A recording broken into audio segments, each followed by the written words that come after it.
Tiger को यहाँ उल्टा लटका दिया गया। अरे भाई कौन लटका हुआ है यहाँ पे? जयराम महतो है, जयराम महतो है। हाँ, जयराम महतो है, लटका दिए जनाब। और हम लोग आदिवासी हैं, टाइगर को शिकार, टाइगर के शिकार हम लोग करेंगे। हमारे गार्जियन, हमारे साथी, हमारे बहन, हमारे भाई, सभी को मेरी तरफ से जोहार, जय जोहार। हम कौन?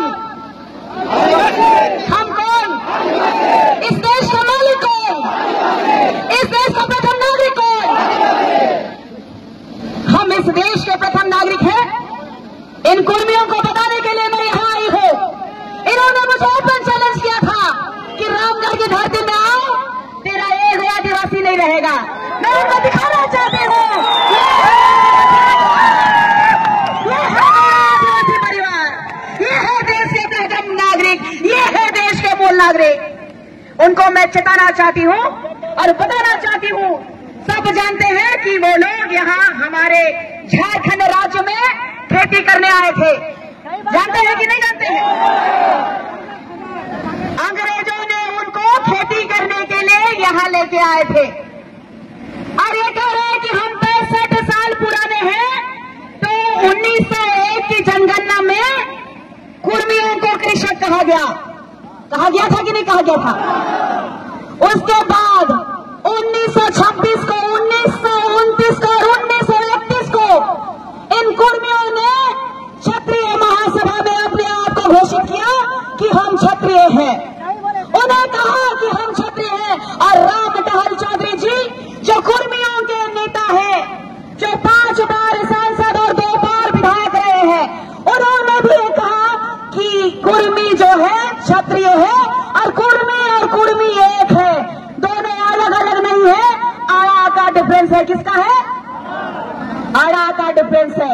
उन्होंने कहा, बड़का विद्वान लोग इन लोगों का पार्टी में, जाति में, उन्होंने कहा कि यदि मैं कुर्मी लिखूंगा तो शायद मेरे खतियान में जो कुर्मी है, हम लोग कुर्मी से भी हाथ धो बैठेंगे।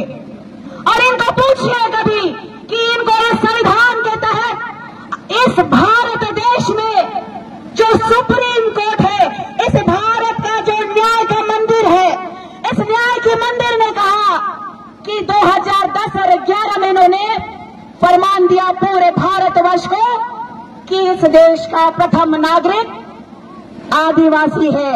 इस देश का प्रथम नागरिक, मूल नागरिक आदिवासी है। तो इस देश के राजनेता नेतागिरी करना बंद करे, नहीं तो हम सब नेतागिरी निकाल देंगे। ये रंगवा बिलारी लोग हम लोग को सिखाएगा कि कैसे बिलारी का शिकार करना है, शेर का शिकार करना है। हम इस देश के मालिक हैं, इस झारखंड राज्य के 5th शेड्यूल के मालिक हैं। हमारा दर्द और हमारी गरीबी का लोगों ने उपहास उठाया। ये कुर्मी समुदाय के लोगों ने कहा कि तुम नीची जाति का हो, हम ऊपर जाति के लोग हैं। आज आरक्षण लेने के लिए आए हो। रेल टेका कार्यक्रम में कोई लोग नहीं जाता। इनको झूठ कहा गया था। इनको कहा गया कि नौकरी मिलेगा, आपका बच्चा लोग पढ़ा लिखा लोग है, नौकरी नहीं मिल रहा है, चलिए नौकरी दिलाएंगे, आदिवासी लोग को नौकरी मिलता है। वो लोग कह रहे हैं आदिवासी बनना उनको मंजूर नहीं है, वो ऊंची जाति के लोग कहलाते हैं। तो ये आरक्षण के लिए सुदेश महतो और ये जयराम महतो को चेताना चाहती हूँ। जयराम महतो इस रामगढ़ की धरती को चेताना चाहती हूँ। इस फर्जी टाइगर को, इस फर्जी आदिवासी को ये बताना चाहती हूँ कि इस देश के सुप्रीम कोर्ट ने भी हमें प्रथम नागरिक माना है। तो हमारा इतिहास उठा के देख लीजिए। इस भारत देश में दलित और आदिवासी महिलाओं के यहाँ से ऊपर कपड़ा नहीं था, टैक्स लगता था। कोई आया क्या कुर्मी? कोई हिंदू मुस्लिम सिख ईसाई आया क्या टैक्स देने? चाहे दलित हो चाहे वो आदिवासी हो, महिलाएं ऊपर ब्लाउज नहीं पहनती थी। और आज भी हमारे झारखंड देश में, राज्य में, जो देश कहा ना मैंने, चूंकि हम पूरा देश का मालिक हैं तो बार बार देश ही निकलता है, क्योंकि पूरा देश का मालिक हम हैं तो हमारा एक छोटा सा कस्बा और कुंबा नहीं हो सकता। पहले भी हमारी महिलाएं ब्लाउज नहीं पहनती थी और ये दुर्दशा है। हमारे गांव में सड़कें नहीं है, हमारे गांव में पुल पुलिया नहीं है। आज कई नेता लोग जेल कैंप से आजसू से इस्तीफा दे के आ रहे हैं। आज आप देखिए वर्तमान के इस राज्य के माननीय मुख्यमंत्री स्वर्गीय दिशम गुरु जी, उनके देहांत होने से पहले वो भी माननीय मुख्यमंत्री थे। आज उनके बेटे मुख्यमंत्री है, उनकी पत्नी विधायक है, उनकी भाई की पत्नी विधायक रही, उनका भाई विधायक है, लेकिन नेमरा में रोड का बना 24 साल बाद बना। यही है आदिवासियों का विकास। आज हमारे लोग जब बीमार होते हैं तो खटिया में लेके जाते हैं, देखते हैं ना आप लोग। और यहाँ सब पार्टी के लोग आके बड़का बड़का बोली कह के जाते हैं कि आदिवासी समुदाय के हम हितैषी हैं। शिक्षा मंत्री जी आई थी अभी, मैं उनको भी टारगेट करना चाहती हूँ कि आप जब शिक्षा मंत्री थे तो हमारे बच्चों के लिए भाषा अकादमी क्यों नहीं बनाया आपने? हमारे बच्चों को शिक्षा देने के लिए आप क्यों नहीं अग्रसर हुई? हम भी बाबा कार्तिक राव जी के वंशज हैं, हम भी उनके आदर्शों पे चलने वाले हैं, लेकिन हमें चलने का काम उनके नाम से ना किया जाए। हम सब भोले भाले आदिवासी समुदाय के लोग आज इस पायदान में खड़े हैं तो मैं आप लोगों को बताना चाहती हूँ कि ये लोग कह रहे हैं कि हम लोग 20% से ज्यादा हैं। थोड़ा सा दीदी समय को बोलने दिया जाए। ये कह रहे हैं कि 20% से ज्यादा है। इन जयराम महतो को और सुरेश महतो को कहना चाहती हूँ कि जो लव और कुश के वंशज हैं, लव कहते हैं कि हम कुर्मी हैं और कुश कहते हैं कि हम कुशवाहा कुर्मी हैं। कहते हैं कि नहीं कहते हैं? और दोनों ओबीसी में आते हैं, और दोनों ओबीसी में आने के बाद, क्षत्रिय के वंशज होने के बाद भी आज कुशवाहा समाज उनके साथ क्यों नहीं है? चिंता का विषय है कि आज जो है उनके साथ क्यों नहीं है। आज हमारे साथ कुशवाहा समाज क्यों आया है? वो जानते हैं कि वो कृषक है, वो पाखंडी कुर्मी अपने आप को कुर्मी कहना चाहते हैं।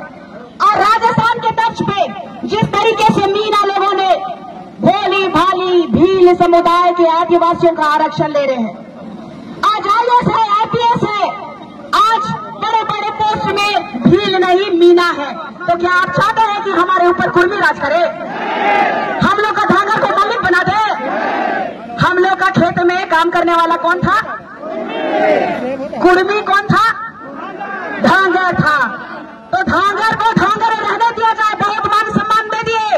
आज सू के सुप्रीमो को चैलेंज करती हूँ, इस्तीफा दे के देख लीजिए, एक मुखिया का चुनाव नहीं जीत पाएंगे आप। जयराम महतो जी को भी मैं कहना चाहती हूँ, जयराम महतो डुमरी का चुनाव में यही शेरनी गई थी, बेरमो का चुनाव में यही शेरनी गई थी, आदिवासी गांवों में घुसने नहीं दे रहा था, लेकिन ये आदिवासी बेटी वहां जाके वोट जितवाती है तो आज बुखरादी कर रहा है।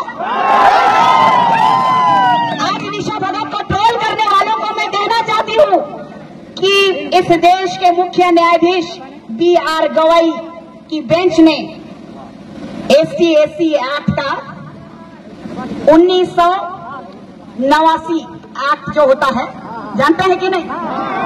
आदिवासियों को गाली दोगे, जाति सूचक बोलोगे तो बेल का कोई गुंजाइश नहीं है।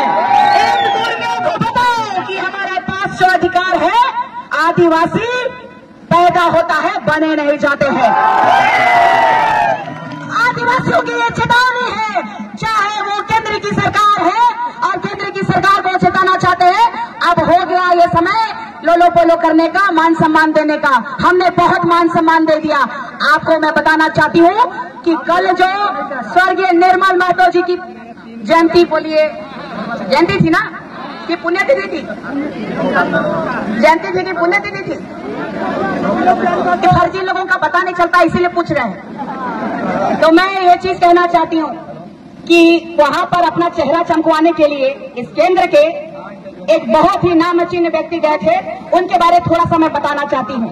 गंगवार समुदाय कुर्मी जाति का एक उपजाति है, याद रखिएगा। गंगवार समुदाय कुर्मी जाति का एक उपजाति है। खेला सेंट्रल से हो रहा है, खेला सेंट्रल से हो रहा है। ये लोग जो धमकी दे रहे हैं कि मणिपुर बना देंगे, नेपाल बना देंगे, तो क्रांति बात बताना चाहती हूँ, ये आदिवासी है, ये जंगलों के नहीं, ये इस देश के राजा है। और आने वाले समय में अंतिम समय एक प्रण आप लोगों को दिलाना चाहती हूँ, क्योंकि मैं इसी झंडे से ये मेरा अभिमान है। इसी झंडे से समाज में आई हूँ। मैं आप लोगों को बोलना चाहती हूँ, प्रण दिलाना चाहती हूँ। आपकी इजाजत है?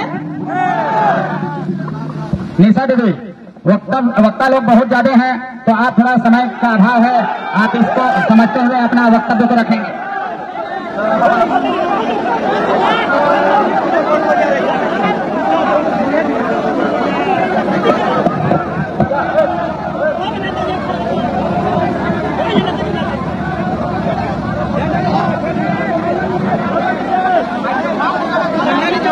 बोलिए, मारोगे तो मारेंगे, मारोगे तो अत्याचार करोगे तो मारेंगे। आप किसी को नहीं सहेंगे। प्रण लीजिए, कोई भी नेता, मंत्री, विधायक, मुखिया से पहले अपने आदिवासियों का प्रण लीजिए कि मारोगे तो जान दे देंगे। हमारे पूर्वजों ने कहा था, जान दे देंगे, जमीन नहीं देंगे। और आप लोगों को ये मैं कहना चाहती हूँ, जो यहाँ उपस्थित है, हम भगवान बिरसा मुंडा जी के वंशज है, हम दत्त भील जी के वंशज है, हम भगवान बिरसा मुंडा जी के साथ साथ वीर बुद्धू जी के वंशज है, हम सिंगनी कैली जी के वंशज है, हम सिद्धू कान्हा जी के वंशज है, और हम उन वीर सपूतों के वंशज है जो किसी से, हम कौन है? इस देश का प्रथम नागरिक आदिवासी बेटी आज चेता रही है कि केंद्र की सरकार जो जुमला दी है कि इस संविधान के तहत भारत का प्रथम नागरिक के रूप में रूढ़िवादी परंपरा को मानने वाली बेटी को जो लेके आए हैं, तो जुमला से काम नहीं चलेगा। अगर कुर्मियों को, फर्जी आदिवासियों को अगर शामिल करोगे तो एक नया उल्गुलान करेंगे। और मैं आप लोगों को बताना चाहती हूँ, झारखंड में सभी जाति के लोग जो है वो सपोर्ट तो कर रहे हैं, लेकिन साथ में राजस्थान से आवाज आई है और उड़ीसा से आवाज आई है, उनके लिए एक बार जय जोहार का नारा लगाइए, जय जोहार। इसीलिए मैं कहना चाहती हूँ कि इस विश्व में प्रत्येक देशों में 70% आदिवासी राज्य